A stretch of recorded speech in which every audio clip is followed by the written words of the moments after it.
Recipes for Our Daily Bread is all about giving you ideas to help you spend time with your family in the kitchen or on vacation or just spending the day together. I pray these ideas will help you bring your family closer together and honor God at the same time. A warm, ooey gooey patty melt is perfect for any meal. Start by melting 2 tablespoons of butter to saute 2 large onions. Slice them very thin.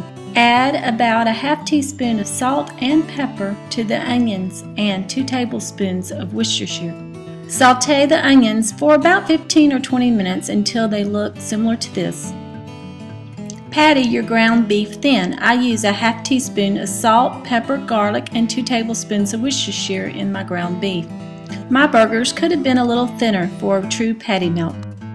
Before cooking my burgers, I added some butter to my griddle and toasted my bread. When the bread was warm, I added Swiss cheese to the bottom part.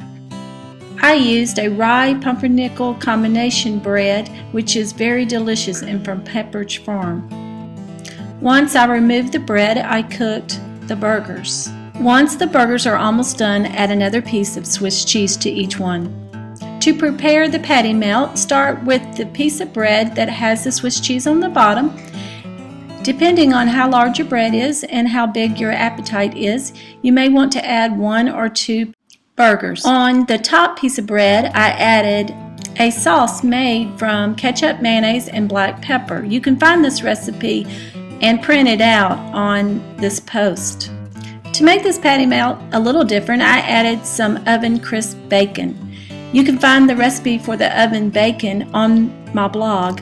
I prepared the bacon before making the patty melt. After I added the burgers, I added the sauteed onions and 2 pieces of bacon, and then I closed it up with the top piece of bread. I hope you enjoyed this delicious patty melt. You can print this recipe on this post at Recipes for Daily Bread.